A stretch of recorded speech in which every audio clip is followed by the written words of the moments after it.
Hello, hello, hello. All right. Peace, fam. It's your brother Cool.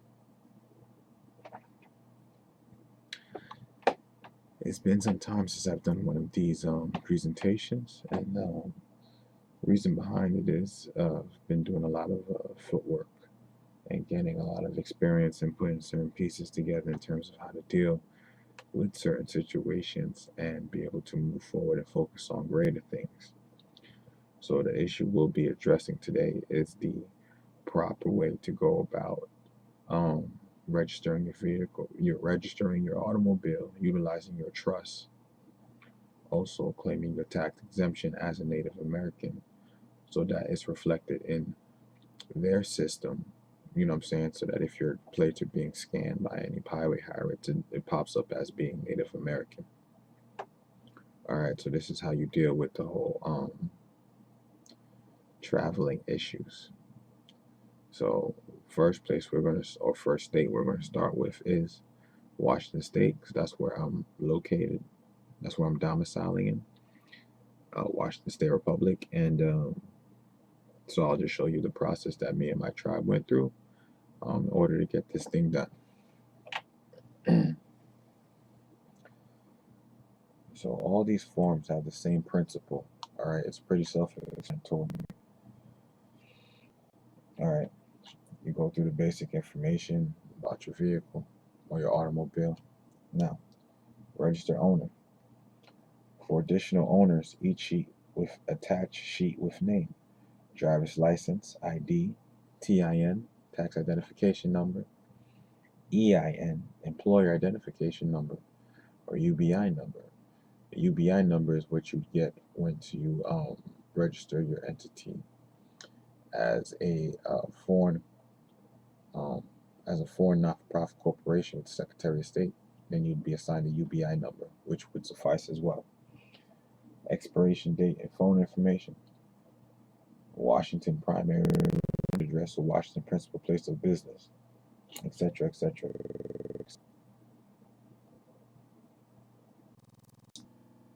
Line I want you to see here. Owner type would be business. ID type would be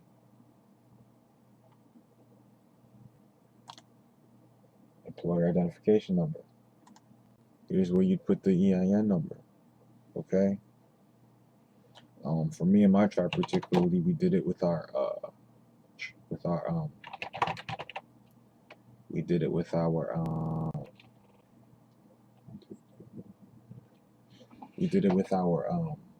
foreign trust, which is called Sunelshi Amaru Republic.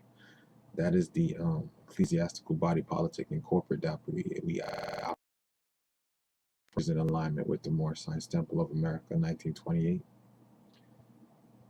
All right, so pretty much we have our own identification number. We do commerce.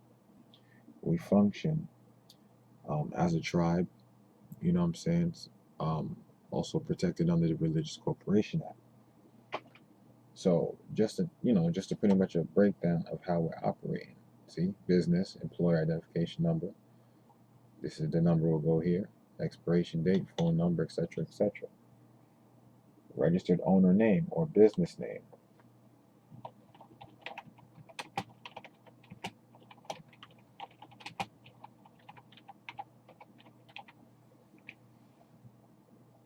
You get the drift? So who's the registered owner? Owner is the trust. Or if you have a tribe and you're building an umbrella, the owner of all the property of all your tribal members should be owned. All the property of your tribal members should be gifted over to the tribe. Okay. So now, Washington primary residence address if an individual, or Washington principal place of business address if a business. Okay. Mailing address if different than residence address. So mailing address would be the domestic mailing address here. Not a primary business. okay, will be Morocco for our particular trust. You know what I'm saying? Wherever you set up your trust, it doesn't necessarily matter according to your articles of organization. All right. So according to the articles of organization, the jurisdiction or the principal place of business for that trust is um, the Maghrib al-Aqsa. So that would essentially what I would like right here. I wouldn't normally do these forms online. I would just be, in the office filling out these forms. I would write, you know what I'm saying, Maghrib al-Aqsa / Morocco. You know what I'm saying? Now, legal owner / lien holder. Fill out if different than registered owner. For additional legal owner, lien holders, attach sheet with name, driver's license, and address information. Out if different than registered. Okay? Let's see, one alignment. You don't have to do this twice. All right. And then you're supposed to document just simply stating that it's a gift, or you can have the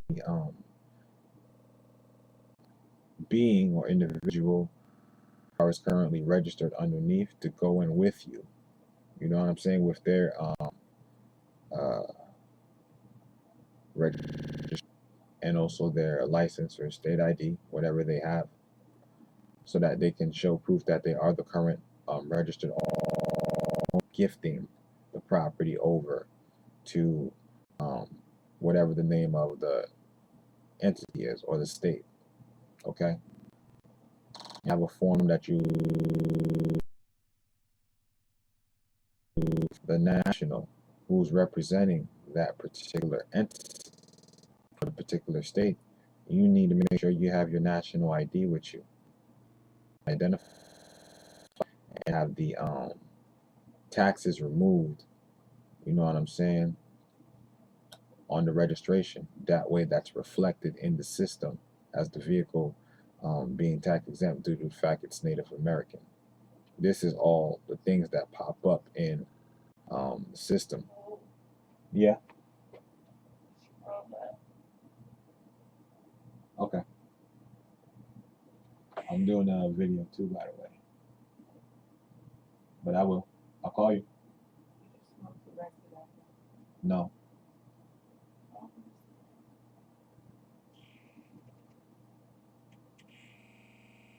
That's all right. You're cool. Yeah, go to it. Right. So, all right. So this is how you properly maneuver, and you know what I'm saying, get what you need to get done. So the registration should be in the name of your trust, which is a religious organization, a Choctaw, Aboriginal Indigenous organization. For those who like to use those words, I like to use the Choctaw. You know what I'm saying? And just know that the registered owner is also the legal owner, unless you decide to fill this part out if you don't read the instructions. And this is just for Washington State. All right. So we're going to move on. This right here is Arizona State. Okay. See here, it's pretty much the same. What are you here for? Title and registration. You know what I'm saying? Plate number, VIN number, etc., etc. Here, you can put the lien amount of your vehicle. Whatever you feel the lien amount, your vehicle's worth. Lien holder, driver's license number.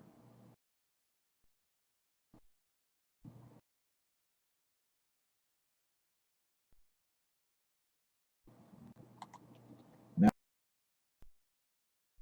if you're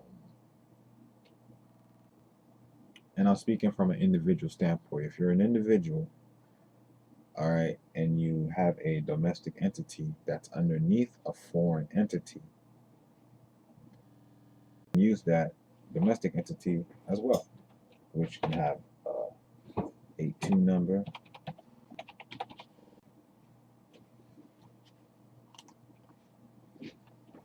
Okay, one of my entities is called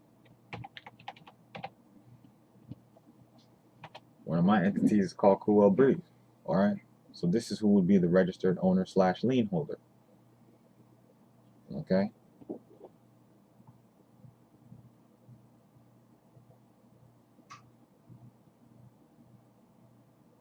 All right. Owner, driver's license or EIN, same thing. I'm just letting you see that you have the option of utilizing a social security number, or you have the option of utilizing an EIN number, okay, for your trust to register your car properly. And like I said, then you're supposed to request an excise waiver form for the taxes, to remove the taxes. You got to show that you're a native. All right. You got to make sure you bring your articles of organization with you, so that you show that your tribe or your organization is set up as a religious organization, being that it's native. So this right here is, what state is this? Yeah.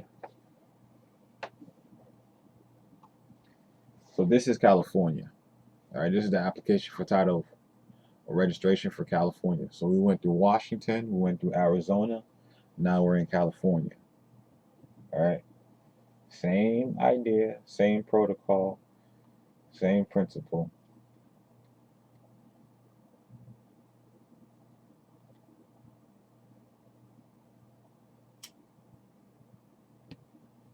Now,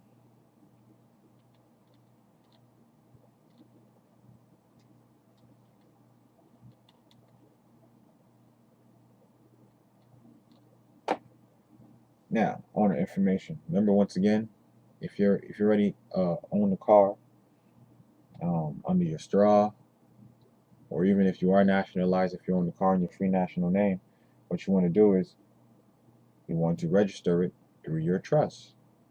All right, so I'm showing you here owner information. Right, this would be the owner, true full name of owner, last, first, middle suffix, business name or lessor. All right, business name would be, once again,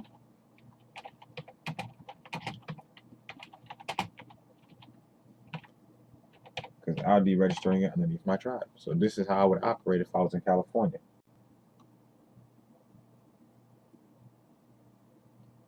See what I'm saying? ID card number. This is where the EIN number would go. The state, I would put Morocco for state, but that's just me. Legal owner, lien holder / title holder. You always want to make sure you have a lien holder. True full name of bank, finance company, or individual. Do not re-enter name of new registered owner above. Okay? So, in this particular instance, that would mean that the information you should put here is your information as a free national, being the lien holder, or if the legal owner is the same as your company,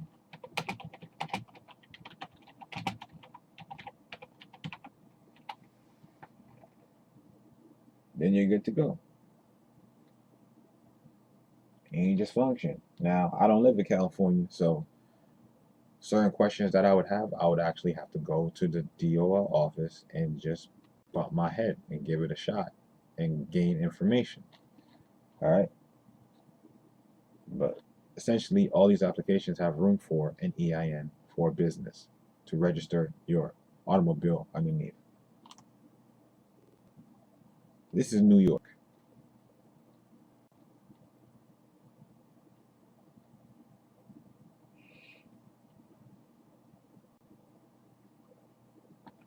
Name of primary registrant. Last, first, middle, or business name.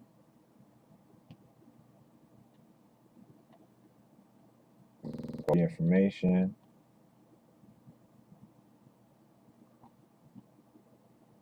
If the owner of the vehicle is different from the registrant, the owner must complete this section. If the owner of the vehicle is different. All right, and this is pretty self-explanatory. This is from New York State, so this is pretty simple. So once again, name of primary registrant, business name.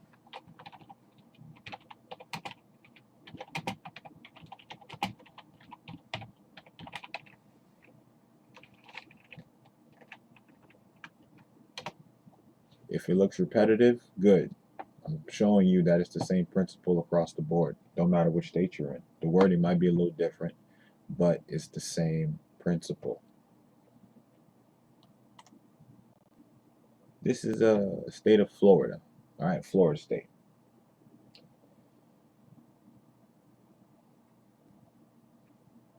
Owner's first name, full, middle, maiden name, last name. Florida driver's license or federal employer identification number / suffix number. Now, just to make it clear, I'm gonna scroll down.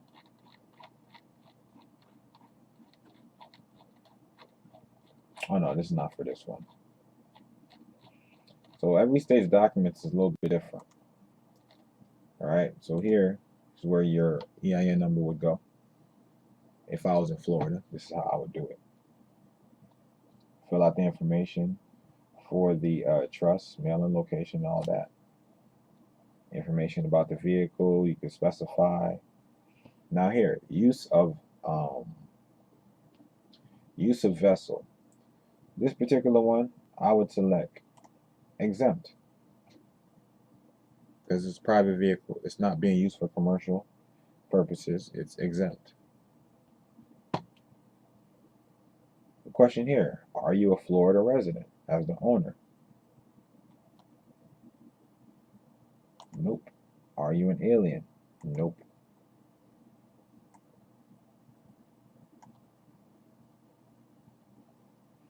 Or as a matter of fact, now that I'm thinking, I would say it's a Florida resident because at the main point, it's currently domiciled in Florida, right? Because we're talking about a business, we're not talking about people. So yes, it is.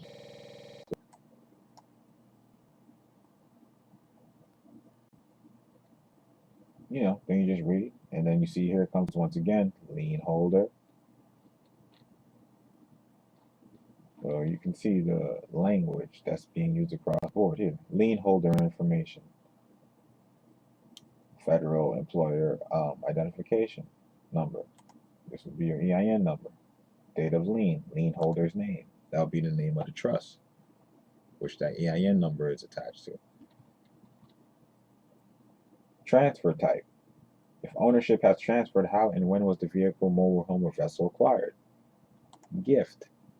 There's no taxes on a gift. It's like a donation. So you're donating your property to your trust. So everything is a gift, not a sale. Gift, okay? And then you go from there. Continue reading, fill out the information you need, etc., etc.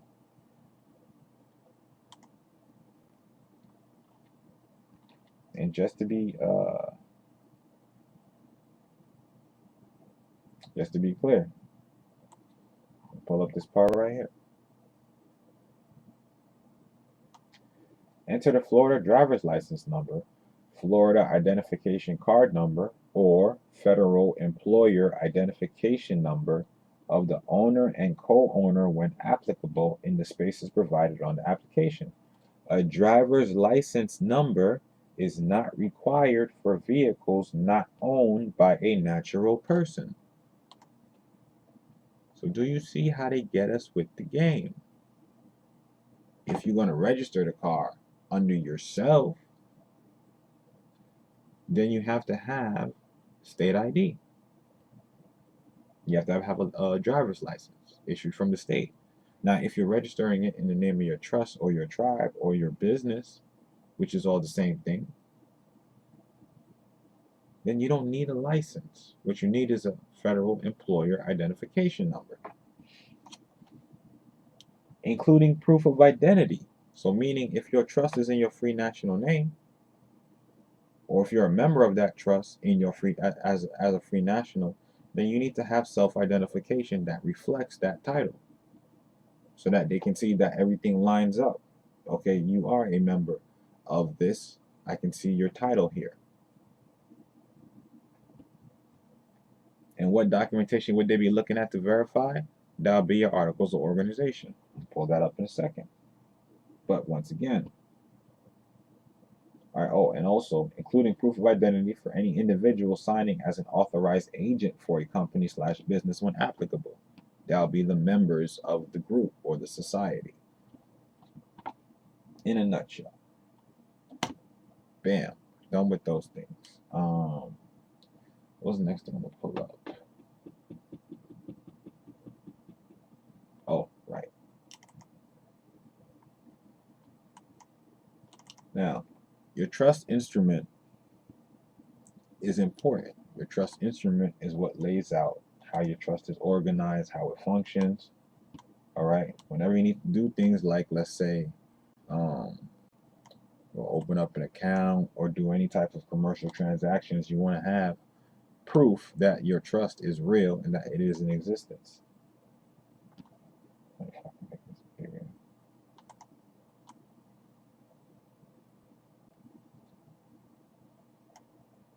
Okay. There we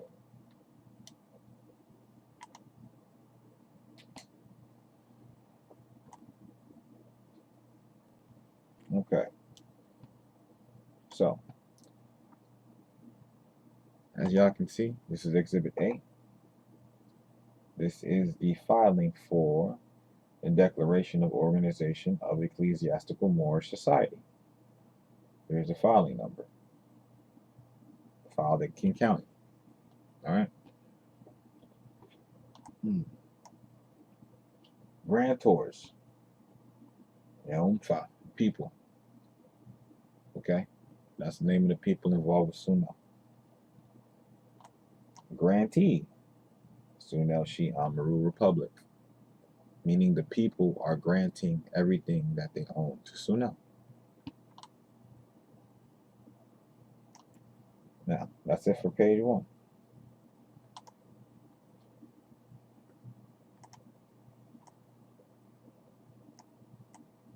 Page 2 is our authority.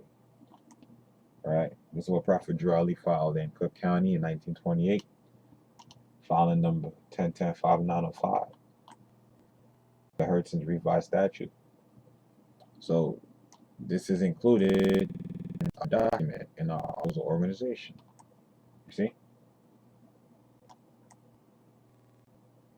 We'll move on to the next page.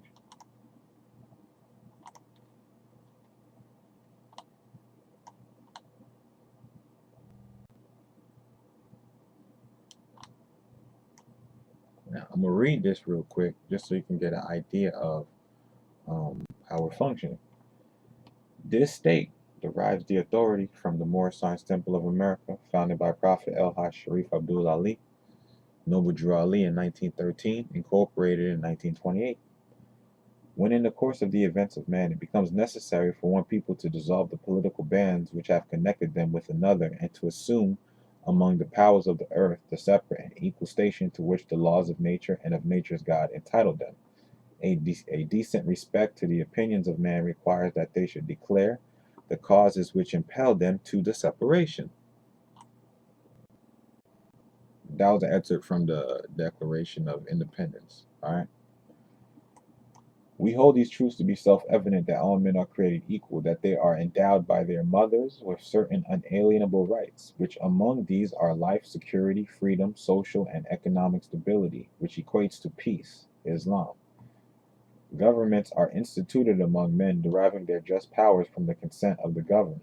That whenever any form of government becomes destructive to these ends, it is the right of the people to alter or to abolish it, and to institute new government, laying its foundation on such principles and organizing its powers in such form as to them is more likely to affect their life, security, freedom, social, and economic stability. Sunel-Shi Amaru Republic is an ecclesiastical Moorish society of the Choctaw peoples of America, known by many ancient titles being Moabite, Moor, Moroccan, Asiatic, Olmec, Ancient American, Mer, Aztec, Maya, Iroquois, Algonquin, Montauk, Mohammedan, Taino, Arawak, Lenape, Cherokee, Seminole, Choctaw, Chickasaw, Creek, original mound builders, created on 4/19/2015. That's the date we created Sunel. And by these articles in the ancestral estate of the Samal Maghrib Amexem, North America, geographical coordinates, South America, geographical coordinates, Central America, geographical coordinates. Because we're bringing our jurisdiction back into the land. You see what I'm saying? So your articles of organization lays out how your trust is organized, where it's organized, the jurisdiction, the laws it's governed by. So you literally have to write your laws into existence. Now, in this province today, Washington, a republic, the mission of Sunel-Shi Amaru Republic is to teach our people the ancient religion of our ancestors, Islam, I self-law and master, establish a way of living in harmony according to our ancestral customs and usages, transfer conveyance to property in the name of Sunel-Shi Amaru Republic, including all subordinate organizations of Sunel-Shi Amaru Republic, establishing a thriving and self-sustaining economic community, gain assets and secure wealth for the posterity of Neumfa, the people. All right, so this is all for our babies. So this is laying out what our mission is. Okay, which is also to continue on the great work of the prophet, which is to organize ourselves, save ourselves, because he brought everything we need to save the nation. Now we said, take it and save yourselves. So we got to save ourselves. Sunel-Shi Amaru Republic is an ecclesiastical Moorish society for Neumfa people, the aboriginal heirs of the Mers, aka ancient Shi people misnomered Olmec. All right. All articles of this state and the Constitution for Sunel-Shi Amaru Republic are incorporated as the foundational articles of this ecclesiastical Moorish society, including all additional amendments. So we're working on our own constitution as well. It's not complete as yet. Constitution is not something you want to rush, so we're working on lining up. That's what I'm trying to show you. Lining up with law. All right. Any other amendments to these articles can only be made by an appointed visor.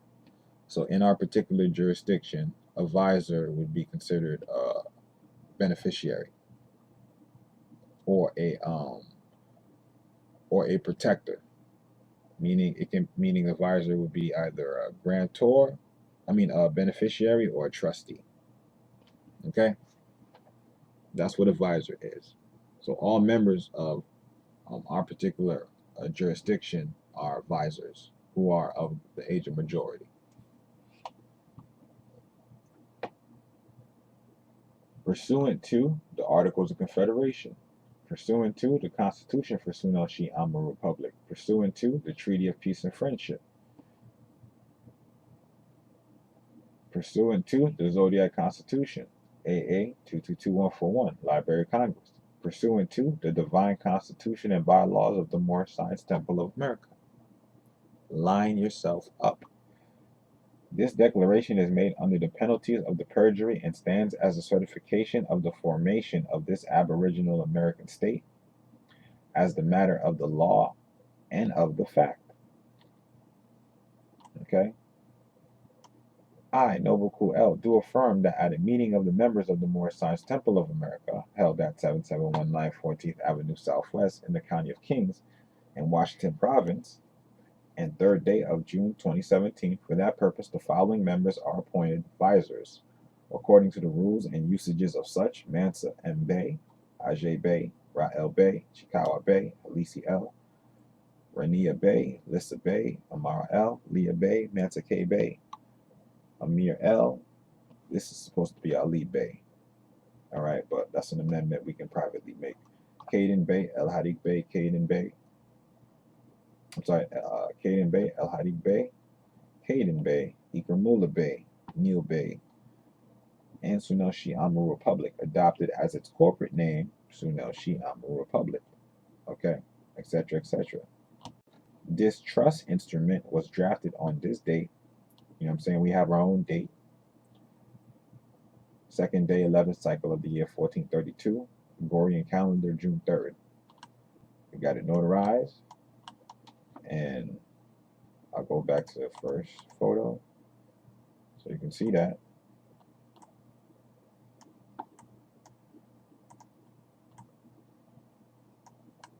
We got it filed. Okay, so we're in existence, we're operating, we're functioning as a tribe. All right. Now, on to the second phase of the course.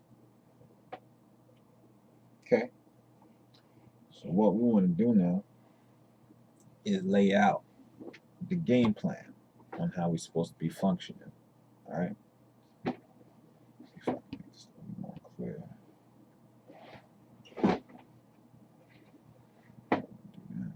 Okay, that should be pretty clear. So here we have the Treaty of Peace and Friendship between the United States and Morocco, 1787, right? So here we have different jurisdictions. We're drawing the line, all right? There's a treaty in place and there's two parties. There's two parties. One party is the United States of America, which was created in 1781 under the Articles of Confederation, okay? March 1st, 1781 to be exact. Then you have the Moorish/Moroccan Empire, which has no birth date, okay? Now, going down the timeline, the United States came into existence in 1789, meaning the United States under the jurisdiction of New England, meaning under the jurisdiction of General Washington, meaning not for the Aboriginals. Okay, we created this for these people to do commerce. Okay, so we all fall under this in the sense that the Constitution in Article 6 states that all treaties and engagements entered into before the adoption of this Constitution shall be as valid against the United States. Okay? So meaning that automatically the Constitution includes the treaty, which is what makes the Constitution valid. Okay? Because the United States can't exist without the Moors. The Moorish Empire was the first to recognize the United States via the treaty. So this authorizes them to function, and we agreed. Okay?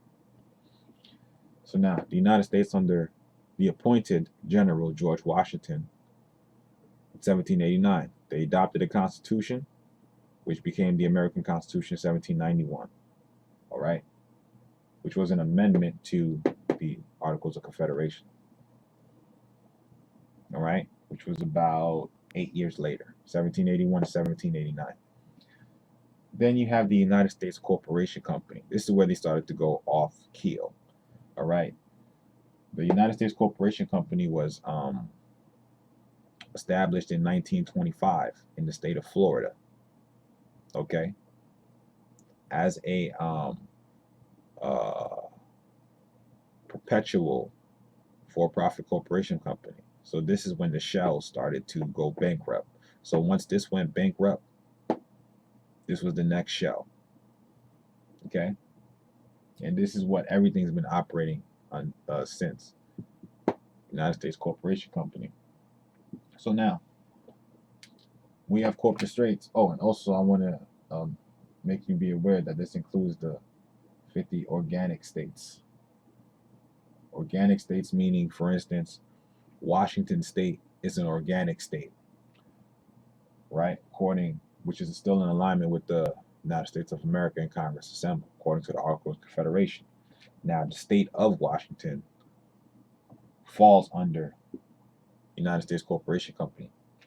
Okay? So now, you have the Moorish Empire, which has no birth date. We have a flag that's been here for ever. The Moorish Science Temple of America was drafted in 1928, but the movement initially started in 1913 by Prophet Drew Ali. All right. In 1926, it was a civics organization, went by the name of the Moorish Holy Temple of Science. And then 1928 is when it got reorganized under the Religious Corporation Act to protect the property of the members. Okay. So that's what that was about. Okay. So once that took place in 1928, we became up and running officially. All right. When the Prophet passed in 29, the Vatican was also filed in Cook County under the same type of structure the Prophet left behind in 1929, 1 year later. All right. There's no coincidence in that. So now you have the new generation. This is 2017. All right. You see here how you have like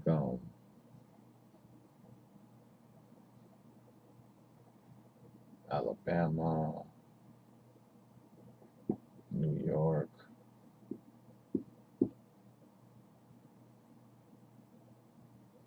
Nevada, you know what I'm saying? Texas. Just name a few of the states. These are all organic states. These are all republics. What makes them not republics is the state of Alabama, the state of New York, the state of Nevada, the state of Texas. But Alabama state, New York state, Nevada state, Texas state are all still republics. They haven't changed. Right? That's the illusion.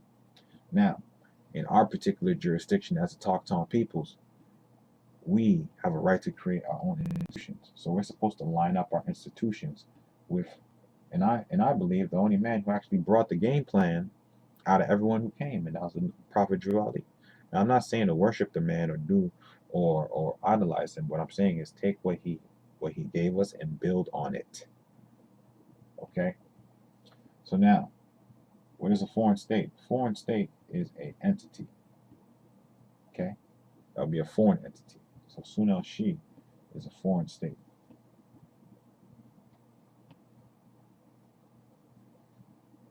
Okay.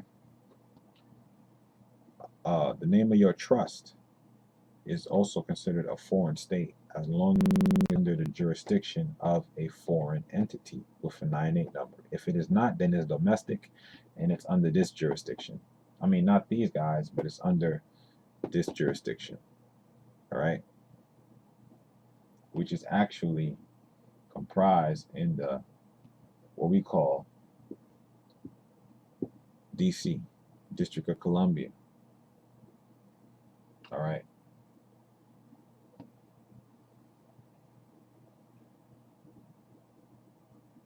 Now, if you look at Article 1, Section 8, Article 1, Section 8, Clause 17 of the Constitution, it breaks down the jurisdiction of this here, which is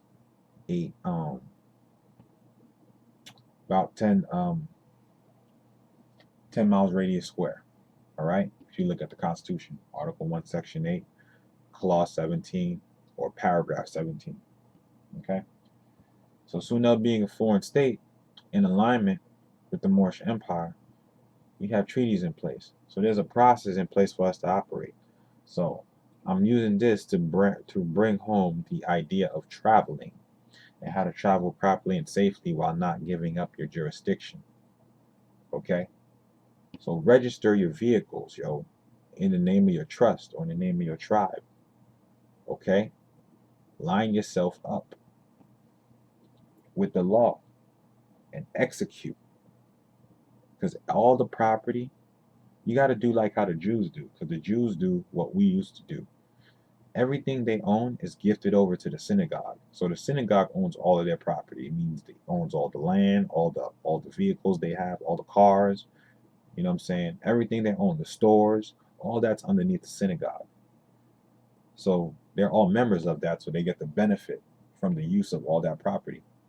All right? So the same process I'm telling you, you don't think the Jews do this? You don't think the Muslim people do this? You don't think the Asian people do this? You don't think they register in their cars underneath their own jurisdiction? For those who know, I'm not saying everyone knows this, but for those who know, this is how they're operating. And we need to get back on track.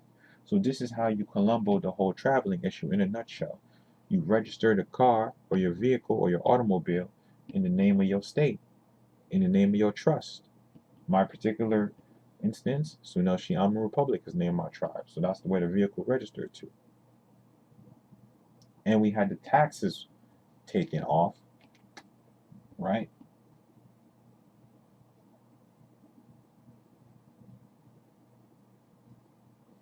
It's called the Excise Tax Waiver. So there's different reasons why you would get the Excise Tax Waiver. One of them would be if you're military. Another one would be if you're non-resident. Another one would be if you're Native American, because Native Americans can't be taxed. So if you're a Native American, you would want to show proof of identification as a Native American, meaning your national ID. Then you'll want to bring your trust instrument to show that you are a member, if it's listed in your trust instrument that you are a member of this organization and that you can sign on behalf of it as a representative of the organization. All right? And then you get the taxes taken off. I'll tell you right now, me and my tribe, we went in there to register our first automobile, right? And I'll tell you, we started this journey on a Sunday, and we didn't get it done till Wednesday. All right, so we were very persistent because we had to go, come back, miscommunication. Felt like the people there weren't being very helpful, but we kind of had to express that we were feeling like our religion was being made fun of. You know what I'm saying? Because she didn't recognize our documentation because we come in with our own documentation. So she was a little bit confused, but she got with it eventually. You know what I'm saying? So that being said, you remove the excise tax forms due to the fact you're native. Then that gets noted in your registration as you're registering. It states that this vehicle was gifted to this tribe. It's native. Also, you want to state that. Also, it's going to state in the notes that the taxes were taken off due to the fact that it's native. So, meaning all that is being shown in the system. So, when a highway pirate is scanning plates, because they got the technology to scan plates, when you're scanning plates, this is what's popping up. This is the legal owner. And the legal owner had the taxes taken off because the legal owner is a native. So this is what we do. Own nothing, control everything. Sunel owns everything. We as the people control it. And that's how you need to function within your trust. And if you're going to build your trust on a larger scale, then you'll just make it a tribe and build your umbrella. But this is how we need to function. So no more do we need to keep going to court for these silly issues just because we don't got it down packed. Or we not really knowing how to move. You know what I'm saying? And you best believe you better know who you are deeper than just the Moor. You need to know what tribe you're from because they will ask you, so what tribe is that? You know what I'm saying? We responded and said that we are Moors. Okay? And they looked in their file and they must have found something because they stopped asking us about it. You know what I'm saying? Pointed them in the MO and that was it. So Be yourself and watch miracles happen. So that's how that process went. So you know what I'm saying? The vehicle's registered to the tribe. So now when it pops up on the highwayman screen, it's popping up as Native American. So as soon as you see something like Native American, they're automatically thinking not my jurisdiction. Okay? And this is how we avoid dealing with issues like that. So with that being said, that's all I wanted to speak on for that. Got a few more videos coming in, so I hope this was very helpful and handy in terms of moving forward properly, right and exact.